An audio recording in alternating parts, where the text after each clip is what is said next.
고정관념을 바꾸면 위기에 산다라는 제목으로 말씀을 전가하겠습니다.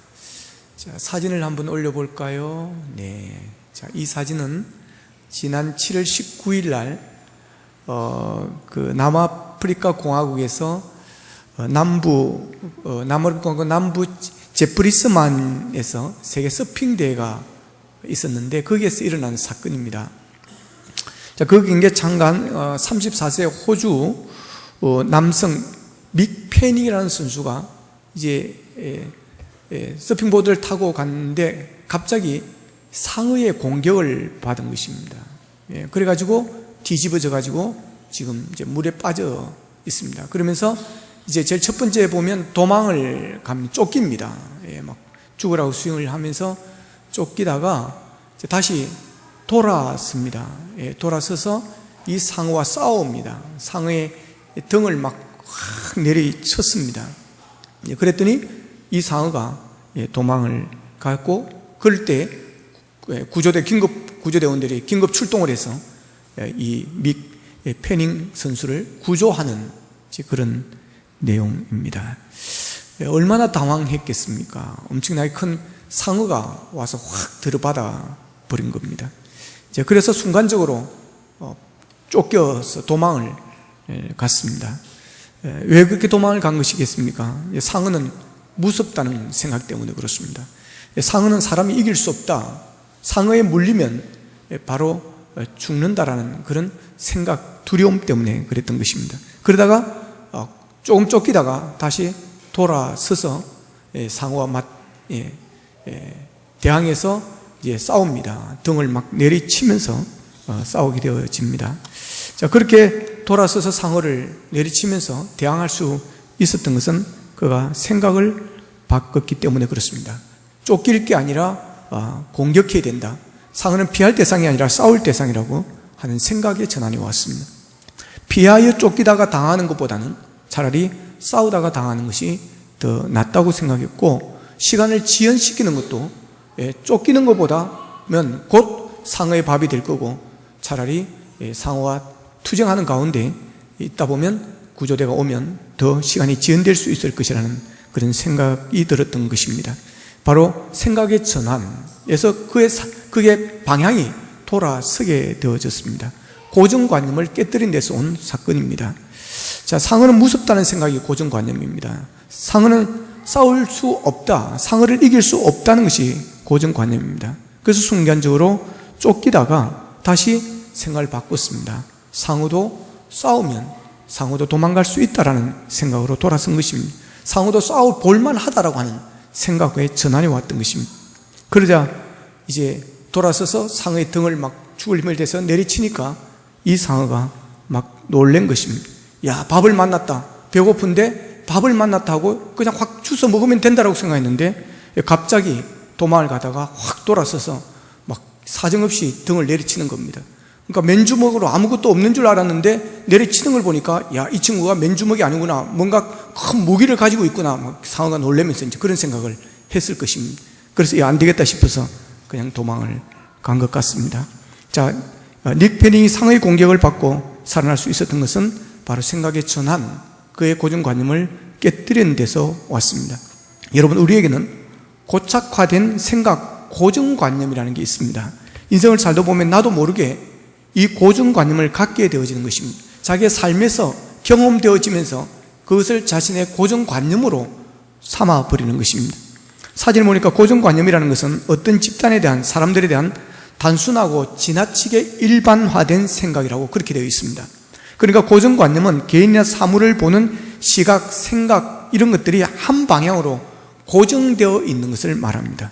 그런데 이 고정관념은 우리의 일상생활에 굉장히 많은 영향을 미칩니다. 우리의 일상생활에만 영향을 미치는 것이 아니라 우리의 신앙생활에서도 이것이 많은 영향을 미치고 있다고 하는 것입니다. 그렇기 때문에 이 고정관념을 깨뜨려야만 더 큰 일을 할 수 있고, 더 새로운 일을 할 수 있고, 더 창조적인 일들을 해나갈 수가 있게 되어지는 것입니다. 이 고정관념인 것은 생각이 고정된 상태이기 때문에 여기에 사로잡혀 있으면 새로운 것을 시도하거나 도전하지를 못하게 되어지는 겁니다. 이 고정관념에 대한 좋은 예가 벼룩 이야기입니다. 이 벼룩이 가장 자존심 상하는 말이 뛰어봤자 벼룩이라는 이 말이라고 합니다. 이 사람들이 벼룩하고 관계가 안 좋습니다. 그 이유는 사람들이 뛰어봤자 벼룩이라고 자꾸 그 말을 하니까 이 벼룩들이 되게 막 기분이 나빠가지고 한번 사람에게 붙었다면 막 물어뜯습니다. 여러분, 이 벼룩은 점프의 천재입니다. 벼룩은 원래 자기 몸에 70배까지 뛰어 오를 수 있다라고 하는 겁니다. 그런 벼룩을 병에 넣고 뚜껑을 닫아 놓으면 이 벼룩이 계속해서 뛰어넘으려고 펄쩍펄쩍 뛰는 겁니다. 근데 뛰는데 병에 부딪히는 것입니다. 넘어가지를 못하는 것입니다. 몇 번 하다 보면 머리가 아픕니다. 띵 합니다. 아, 이게 내 한계구나. 내 능력은 이 병 뚜껑 까지구나. 넘을 수가 없구나. 뛰어봤자 내 머리만 아프구나. 그러니 차라리 그냥 가만히 있자. 그리고 더 이상 뛸 생각을 하지 않고 포기해버린다는 것입니다.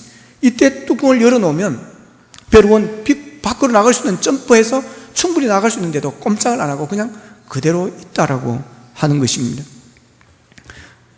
자, 여러분, 이게 고정관념의 무서움입니다. 과거에 경험하고 체험하고 느꼈던 것만을 계속해서 생각하다 보면 그 사람의 생각 속에 이게 고정되어 버립니다. 고정관념이 되어버립니다. 다시 말해서 낡은 습관과 낡은 사고방식만을 주장하다 보면 생각이 움직이지 않고 한자리에 고정이 되어버린다라고 하는 겁니다. 그러다 보면 어떻게 됩니까? 생각뿐만 아니라 행동까지도 한자리에 고정이 되어버리는 것입니다. 틀에 박힌 삶을 살 수밖에 없게 되어지는 것입니다. 그러니까 항상 움츠려 있는 것입니다. 자신감이 없는 것입니다. 도전을 하지는 못하는 것입니다. 자, 오늘 본문에 나오는 이스라엘 백성들이 바로 그런 사람들이었습니다. 사무엘상 17장 11절에 보면 사울과 온 이스라엘이 블레셋 사람의 말을 듣고 놀라 크게 두려워하니라 그럽니다. 자, 여기서 블레셋 사람은 앞에서 이야기를 합니다. 골리앗을 이야기하는 겁니다.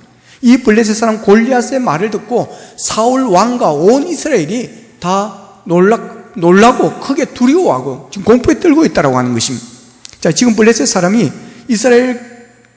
이 블레셋과 이 이스라엘이 지금 골짜기를 하나 두고 양쪽으로 지금 싸우기 위해서 정렬되어 있습니다.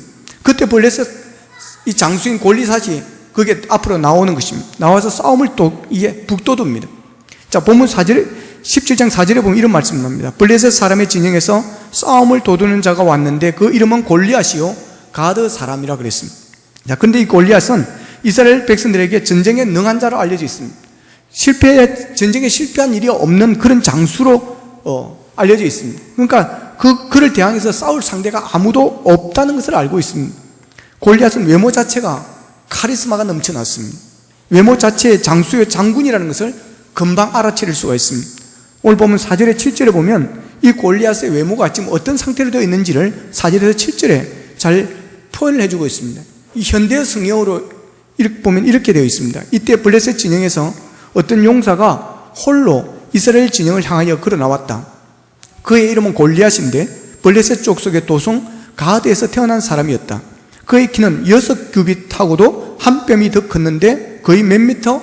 3미터 가까운 키였다. 자, 그는 순전히 노소로 만든 투구와 비늘 갑옷과 각반으로 무장을 하였는데 그가 입은 갑옷의 무게만도 5,000세겔로 몇 킬로그램? 60kg. 자, 그의 등에는 노소로 만든 투창이 꽂혀 있었고 손에는 자루가 배틀의 용두머리만큼 굵은 창이 들려 있었는데 그 창날은 600세겔이나 되는 쇠로 만들어 있었다. 그것은 7kg에 가까운 그런 무게였다. 그리고 그의 앞에는 호위병 한 사람이 큰 방패를 들고 걸어 나왔다. 이렇게 표현하고 있습니다. 보십시오. 그냥 보기만 봐도 카리스마가 넘쳐나는 것입니다. 키가 3m가 넘습니다. 2m만 넘어도 여러분 무시무시한데 여러분 3m가 넘는다는 겁니다. 노소로 만든 투구와 갑옷과 각반으로 무장을 했고 그가 입은 갑옷이 60kg입니다. 제 몸무게가 지금 60.5kg입니다. 그의 등에는 노소로 만든 투창이 꽂혀 있고 손에는 배틀의 용두머리 같은 굵은 창이 들려 있고요. 그 창날은 600세겔 7kg이라고 하는 겁니다. 그러니 보기만 봐도 다 얼어버리는 것입니다. 그렇게 무장하고 나와서 그럽니다. 서로 전쟁할 필요가 있느냐? 서로 피 흘릴 필요가 있겠느냐? 괜히 싸움하고 전쟁하면 너희 군사들, 너희 백성들 다 죽는다. 그러니 대표 한 사람을 보내서 그 대표와 싸워서 결판을 내고 끝을 내자 그럽니다. 그러면 희생도 적을 것이다. 그게 오늘 본문 8절에서 10절의 말씀입니다. 그건 대표 한 사람을 내면서 이 골리앗하고 1대1로 싸우자는 것입니다. 그래서 골리앗이 이기면 블레셋이 이스라엘의 종이 되어지고 골리앗이 지면 이스라엘이 블레셋의 종이 되겠다고 하는 것입니다. 우리가 너희를 섬기겠다고 하는 것입니다. 자, 이런 골리앗의 말에 이스라엘에서는 아무 반응을 못합니다. 이스라엘의 반응을 보면 11절에 보면 이렇게 표현합니다. 사울과 온 이스라엘이 블레셋 사람이 이 말을 듣고 놀라 크게 두려워하니라. 사울과 온 이스라엘이 이 블레셋 사람이 이 말을 듣고 놀라서 크게 두려워하겠다 그랬습니다. 자, 그때 그것을 지켜본 사람이 있은 다윗입니다. 다윗은 군인이 아닙니다. 전쟁터에 형들이 지금 3명이 나가서 군사로 나가 있습니다. 병사로 군인이 나가 있습니다. 전쟁터에 나가 있습니다. 그 아버지가 먹을 것을 싸가지고 형들 갖다 주고 가서 어떤 상태인지 좀 보고 오라 그럽니다. 자, 23절에 보면 그들과 함께 말할 때 마침 블레셋의 사람의 싸움 도두는 가드 사람 골리앗이라 하는 자가 그 전열에서 나와서 전과 같은 말을 하며 다윗이 들으니라 그랬습니다. 자, 골리앗이 또 나와서 또 반복해서 또 그런 이야기를 하는 겁니다. 나오지 않으니까 이것을 다윗이 본 것입니다. 자, 24절에 보면 이스라엘 모든 사람이 그 사람 보고 심히 두려워하여 그 앞에서 도망했다고 그랬습니다.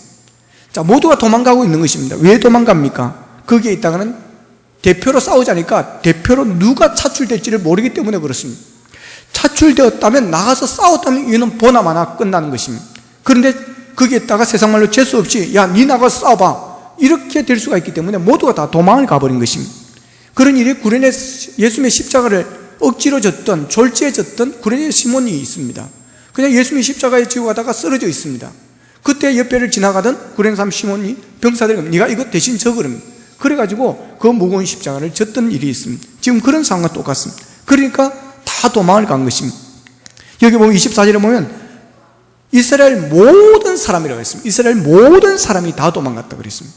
그와 싸울 만한 용사가 아무도 없었다는 것입니다. 자, 그런데 도망가지 않은 한 사람 다윗이 있었습니다. 다윗이 그 말을 듣고 그 모습을 보고는 분노를 일으킵니다. 그래서 다윗이 났습니다. 자, 그러니까 큰형 엘리압이 화를 냅니다. 야, 집에 염소는 양은 누가 키우냐? 누가 돌보냐? 빨리 가서 네가 돌아가라. 집에 가서 네가 양쳐라 그럽니다. 자, 그 소문이 또 다윗 왕이 들어갑니다. 그래서 다윗 왕이 부릅니다. 야, 그 사람은 용사야. 그 사람은 전쟁에 패한 일이 없어. 그러니까 넌 안 돼. 그러니까 다윗이 이길 수 있다 그럽니다. 자기가 양을 지키면서 사자와 곰하고 싸웠다는 것입니다. 그들이 양을 물어가면 그 양에서 그것을 빼앗아서 그들을 물리쳤다는 것입니다. 그리고 하나님께서 그 위기에서 다 건져주시더라는, 살려주시더라는 것입니다. 그렇기 때문에 하나님이 있으니까 이길 수 있다, 싸울 수 있습니다. 곰도 넘어뜨렸는데 사자도 넘어뜨렸는데 이걸 못 이기겠습니까? 내가 저 사람을 사자와 같이 짐승과 같이 만들겠습니다. 그렇게 사울 왕에게 설명을 합니다. 설득을 합니다. 대안을 제시를 하는 것입니다. 그러니까 이 사울 왕이 고집을 꺾지 못합니다. 그래서 다윗이 나와서 싸우게 되어집니다. 자, 시냇가로 갑니다. 매끄러운 물뱃돌 5개를 주머니에 넣고 손에 막대기 양치던 목동에 지팡이를 들고 이제 골리앗과 맞짱뜨기 위해서 1대1로 나가는 것입니다. 여러분 그 장면 한번 생각해 보시기 바랍니다. 이스라엘 백성들과 블레셋 저쪽 진영 사람들이 쫙 보고 있습니다. 예, 골리앗은 먼저 나와 있습니다. 창을 들고 칼을 들고 지금 호령을 하고 있습니다. 근데 이쪽에 어린 소년이 싸우겠다고 막대기 하나 들고를 나오는 것입니다. 그러니 여러분 골리앗을 볼 때는 얼마나 가엾겠습니까? 여러분 이 다윗이 어떻게 이런 생각을 할 수 있겠습니까? 이스라엘 모든 사람이 다 도망갔는데 어떻게 어린 소년 다윗이 골리앗과 싸울 생각을 했겠느냐고 하는 것입니다. 다윗의 무엇이 이 모든 이스라엘 사람들과 달라니 나는 것입니다. 생각의 차이였습니다. 다윗이 골리앗을 이길 수 있던 것은 생각의 차이입니다. 고정관념을 깨뜨렸기 때문입니다. 왜 사울과 모든 이스라엘 사람들은 골리앗과 싸울 생각을 하지 않고 다 도망을 간 것입니까? 이들의 생각, 고정관념이 있었기 때문입니다. 힘이 약한 자가 힘이 강한 자를 이길 수 없다라고 하는 그런 고정관념이 있었습니다. 힘이 강한 자가 전쟁에서 이긴다는 생각, 전쟁에서는 무기를 가진 자가, 좋은 무기를 가진 자가 이긴다고 하는 이런 고정관념이 있었습니다. 그러니 사울 생각을 못하는 것입니다. 엄두를 못 내는 것입니다. 모두가 다 심히 두려워하여 그 앞에서 도망하였다고 그랬습니다. 그런데 다윗은 그들의 생각과 달랐습니다. 다윗은 고정관념을 깨뜨렸습니다. 덩치가 좋고 힘이 센 이 사람은 약점이 있다. 이런 사람은 오히려 싸움에서 더 불리할 수 있다. 그것은 칼과 창으로 싸우는 것이 아니라 물메탈로 싸우면 훨씬 더 유리할 수 있다고 생각한 것입니다. 그래서 도전을 했습니다. 덩치가 크니까 평수가 넓으니까 싸우기에 훨씬 더 좋다고 생각한 것입니다. 덩치가 크니까 평수가 넓으니까 물맷돌을 던지면 맞을 확률이 훨씬 저같이 이렇게 샤프한 사람보다 2배, 3배 넓으니까 훨씬 높다고 생각한 것입니다. 얼마나 기발한 생각입니까? 그러니까 다윗은 물맷돌을 주우면서 그는 흥흥거리면서 노래를 불렀을 것입니다.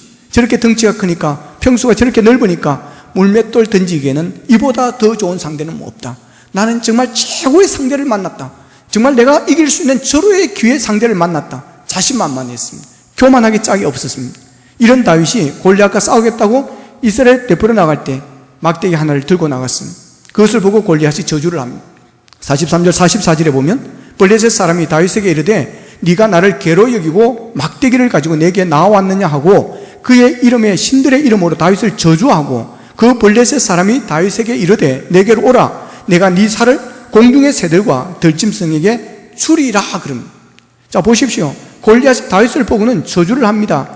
그리고 너는 새들의 들짐승의 먹이로 내가 주겠다고 그렇게 조롱을 합니다. 자 그런데 다윗은 어떻게 합니까? 기가 죽지 않습니다. 45절에 보면 다윗이 블레셋 사람에게 이르되 너는 칼과 창과 단창으로 내게 나오거니와 나는 만군의 여호와의 이름 곧 네가 모욕하는 이스라엘 군대의 하나님의 이름으로 내게 나아가노라. 오늘 여호와께서 너를 내 손에 넘기시리니 내가 너를 쳐서 내 목을 베고 블레셋 군대의 시체를 오늘 공중의 새와 땅의 들짐승에 주어 온 땅으로 이스라엘의 하나님이 살아계심을 알게 하겠다고 그럽니다. 보십시오. 얼마나 여러분 당당합니까? 얼마나 교만합니까? 골리앗이 다윗에게 내가 내 살을 공중의 새들과 짐승을 주겠다 하니까 웃기지 마라. 내가 너를 도로 그렇게 만들어 주겠다고 그러는 겁니다. 여러분 다윗의 이런 당당함이 어디서 나온 것입니까? 골리앗의 덩치가 너무 컸기 때문에 물맷돌을 던지기에는 너무 좋은 표적이 다시 없다고 생각했기 때문에 그러니까 이겨놓은 그런 게임이라고 생각한 것입니다. 쉽게 승리할 수 있다고 생각한 것입니다. 그러니 두려움이 없었습니다. 그렇습니다 여러분. 싸움에는 칼과 창만이 무기가 아닙니다. 싸움에는 물맷돌도 있습니다.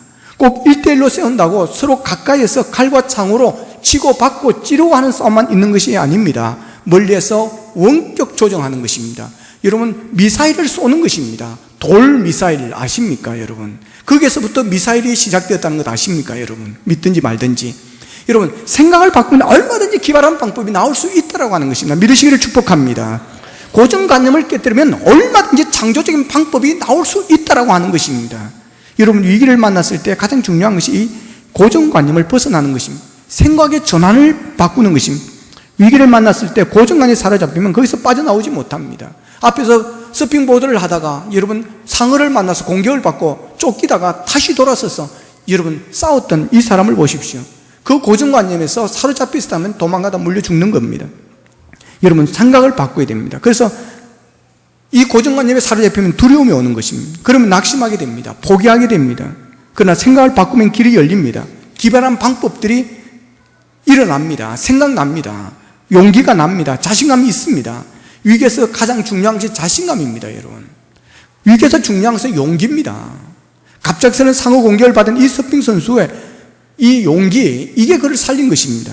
여러분 생각을 바꾸면 용기가 생깁니다. 자신감이 생깁니다. 이 다윗을 보십시오. 어떻게 여러분 골리앗과 맞설 수 있었습니까? 자신감입니다. 용기입니다. 담대함입니다. 말 한마디도 치지 않는 그 자신감입니다. 그것이 바로 믿음인 것입니다. 여러분 그런데 고정관념에 붙잡히면 사람이 부정적이 됩니다. 고정관념에 붙잡힌 사람들 보십시오. 부정적입니다. 할 수 없다고 그러면 못한다고 합니다. 해보나 마나라고 그러면 자기가 해봤기 때문이라는 것입니다. 그러나 내가 100번 해봐서 안 됐다고 해서 다른 사람이 여러분 100번 해서 안 된다고 생각하면 안 됩니다. 자기의 생각을 주장하면 안 되는 겁니다. 그런데 고정관념에서 잡지는 그렇게 됩니다. 그러다 보면 아무것도 못합니다. 할 마음이 안 생깁니다. 용기가 안 생깁니다. 자신감도 안 생기는 것입니다. 해보나 마나인데 뭘 하겠습니까? 여러분 생각이 아주 중요합니다. 할 수 있다고 생각하면 여러분 할 수 있는 실력, 능력도 안 되지만 여러분 도전하면 하나님이 도와주셔서 안 되는 것 되게 하실 줄로 믿으시기를 바랍니다. 그런데 할 수 있는 사람도 할 수 없다고 생각하면 그 능력이 여러분 나타나지를 않습니다. 드러나지를 않습니다. 힘을 펴지를 못하는 것입니다. 그러니까 못하게 되어지는 것입니다. 이 생각이 능력입니다. 사람의 생각에 이 생각이 사람의 능력이 되게 하고 사람이 무능력한 사람이 되게도 만드는 것입니다. 과거 역도 경기에서 500파운드 벽이 있었다고 그럽니다. 227kg, 500파운드. 그 500파운드의 벽을 좀처럼 못 넘었다는 것입니다. 역도 선수들에게 이 500파운드는 마의 500파운드였습니다. 1972년 때 미넨 올림픽에서 금메달리스트인데 5년 동안 그는 전 세계 슈퍼 헤비급을 주름 잡았던 역도 선수 바실리 알렉세예프가 있었습니다. 이 선수가 이 500파운드의 벽을 깨는 것이 그의 목표였습니다. 그는 그 벽을 깨뜨리기 위해서 오랫동안 노력을 했습니다. 그러나 번번이 실패를 했습니다. 그러다가 어느 역도 경기에 출전해서 1차 시기에 간신히 499파운드를 들어 올렸습니다. 너무 아쉬웠습니다. 500파운드 넘을 수 있었는데, 기록 갱신할 수 있었는데 499에서 끝나버린 것입니다. 자, 너무 아쉬워가지고 다시 2차 시기에 신기록을 도전하겠다. 그래, 2차 시기를 도전하고 하는데 갑자기 안내방송에 나온 것입니다. 1차 시기에 판정이 잘못되어 나는 것입니다. 그래서 1차 시기에 들어 올린 무게가 499파운드가 아니라 501파운드였다고 하는 것입니다. 그래서 역도선에게 이 마이어 500파운드가 깨어진 것입니다. 그 후에 여러 선수들이 여러분 500파운드를 들어 올렸고, 알렉세예프는 그 뒤에서 무려 560파운드를 들어 올렸다고 하는 겁니다. 여러분, 기록은 깨지기 위해서 있습니다. 누가 그 기록을 깨는 것입니까? 깰 수 있다라고 생각하는 그런 마음과 생각을 가진 사람에 의해서 깨어지는 것입니다. 한 사람이 그 기록을 깨고 나니까 여러 선수들이 저 사람이 깼다면 나도 깰 수 있다고 막 들어 올렸더니 그 뒤로 500파운드가 여러 명이 뛰어넘었다는 것입니다. 그렇습니다. 여러분, 생각에 따라 새로운 삶을 살 수도 있고 제자리에 머물 수도 있습니다. 그러므로 과거에 경험하고 체험했고 느꼈던 것만을 계속해서 주장하고 그것만 생각하면 안 된다라고 하는 것입니다. 그게 고정관념입니다. 그 고정관념을 깨뜨려야 되는 것입니다. 고정관념에 붙잡혔으면 부정적이 됩니다. 두려움에 빠지게 됩니다. 이 두려움이 무섭습니다. 두려움은 용기를 빼앗아갑니다. 두려움은 자신감을 빼앗아갑니다. 두려움은 도전력을 상실하게 합니다. 두려움에 붙잡히면 여러분 앞이 캄캄해집니다. 저 고등학교 다닐 때 음악 시간에 피아노 시험이 있었습니다.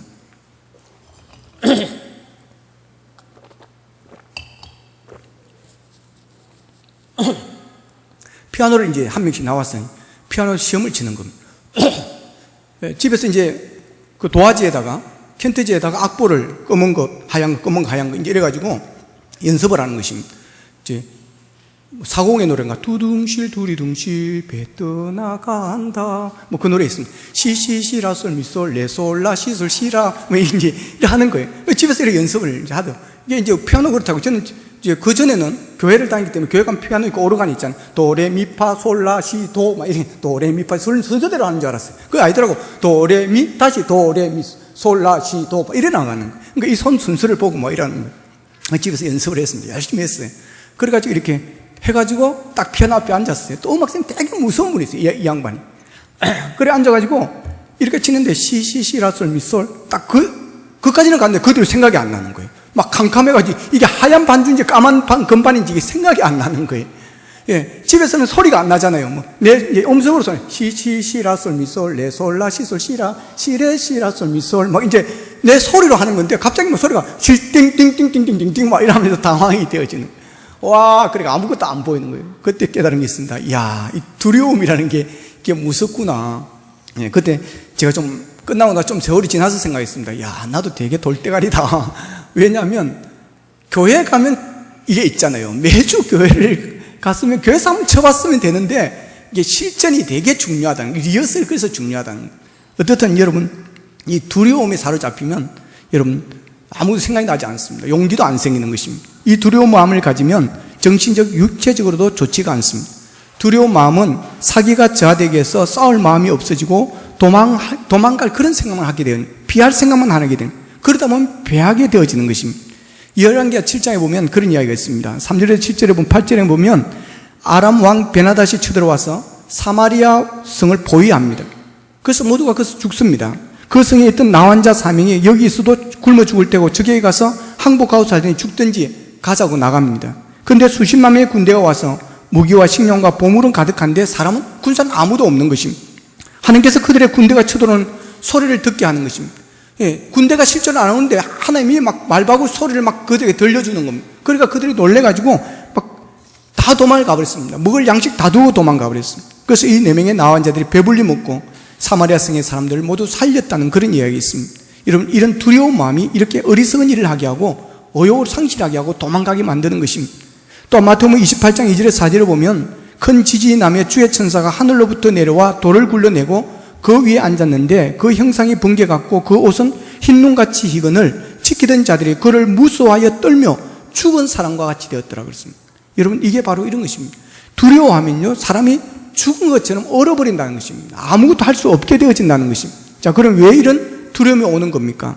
그 이유는 믿음입니다. 믿음이 없거나 믿음이 작기 때문에 그렇습니다.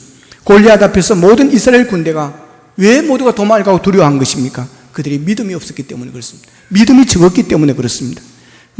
그렇게 무서운 골리앗 앞에 다윗은 왜 어떻게 그렇게 담대하게 설 수 있었습니까? 그의 담대함은 믿음에서 나온 것입니다. 다윗이 골리앗을 향해서 외치는 이야기들을 들어보십시오. 그는 여호와 하나님을 의지하고 여호와 하나님을 믿는, 여호와 하나님을 붙잡고 가는 그런 모습을 보여주게 되어지는 것입니다. 여러분, 믿음이 중요합니다. 여러분, 우리에게도 이 다윗과 같은 이런 믿음이 우리에 있기를 원합니다. 이런 담대함이 우리에 있기를 축복합니다. 다윗은 굉장한 믿음이 있었습니다. 그렇기 때문에 이것이 그의 두려움을 사라지게 만들어 주었습니다. 믿음이 없으면 두려워집니다. 마태복음 14장에 보면 제자들이 배를 타고 가다 풍랑을 만납니다. 자, 그때 예수님께서 이제 바다 위를 걸어서 이들을 구해 주려고 오고 있습니다. 그러니까 이들이 바다 위를 걸어오니까 지금 유령이라고 생각한 것입니다. 근데 가까이 오시더니 나다 그럽니다. 그러니까 베드로가 예수님인 걸 안 것입니다. 정말 당신이라면 나도 무리를 걸어보게 하십시오. 그럽니다. 그래, 걸어오라. 그러니까 베드로가 무리를 싹 걸었습니다. 걷다가 풍랑이 파도가 오는 것을 보고는 그냥 겁을 먹어가지고 바닷속으로 쑥 빠집니다. 그때 예수님께서 이 베드로의 손을 붙잡으면서 건져줍니다. 그러면서 그럽니다. 믿음이 적은 자예요. 그럽니다. 믿음이 적은 자예요. 여러분, 믿음이 있을 때는 바다 위로 걸었지만 그가 믿음이 약해지니까 여러분 물속으로 빠져들어간 것입니다. 마찬가지입니다. 여러분, 우리가 믿음이 없으면 두려움에 사로잡히게 됩니다. 그러면 우울증에 빠지게 되고 여러분 병에 빠지게 되어지고 실패에 빠지게 되어지는 그런 일들이 일어난다는 것입니다. 그러나 믿음이 있으면 담대해집니다. 용기가 생깁니다. 믿음이 없으면 고정관념의 포로가 됩니다. 그래서 부정적이 되고 아무것도 못하게 되어집니다. 그러나 믿음은 고정관념을 깨뜨리게 됩니다. 고정감에 매이지 않습니다. 새로운 것에 도전하게 되어집니다. 할 수 없는 것을 하게 되어지는 것입니다. 안 되는 것도 되게 하는 것입니다. 여러분, 하나님은 고정관념을 깨뜨리는 분이십니다. 믿음은 고정관념을 바꾸게 합니다. 고정관념은 사람이 만든 것입니다. 자기가 만든 것입니다. 여러분, 하나님에게는 이런 고정관념이 없습니다. 바울을 보십시오. 감옥에 들어갔습니다. 거기서 뭐합니까? 기도하며 찬송하는 겁니다. 그랬더니 지진이 막 나더니 옥문이 쫙 열렸습니다. 그리고 바울의 차은 착고가 풀려졌습니다. 보십시오. 옥문은 열쇠로 열어주어야 나올 수가 없습니다. 누가 열어주지 않으면 옥문은 열려지지 않습니다. 나올 수가 없습니다. 여러분, 옥문은 열쇠로 열어야 한다는 것이 고정관념입니다. 그런데 하나님은 열쇠가 없어도 열릴 수 있다는 것을 보여준 것입니다. 하나님이 역사하시면, 여러분, 성령이 역사하시면 열쇠가 없어도 문이 열릴 수 있다는 생각, 여러분, 이것이 하나님의 생각입니다. 하나님의 능력입니다. 그래서 열쇠가 없으면 문을 열 생각을 사람들은 하지 않습니다. 그런데 우리는 그 고정관념에 사로잡지 않습니다. 열쇠가 없다 할지라도 하나님이 열면 열 수 있다고 믿고 우리는 기도하는 것입니다. 할렐루야. 여러분, 하나님은 우리의 고정관념을 깨뜨리는 것입니다. 믿음은 고정관념을 뛰어넘습니다. 여러분, 위기를 만나도 두려운 일이 생겨도 너무 두려워하지 마십시오.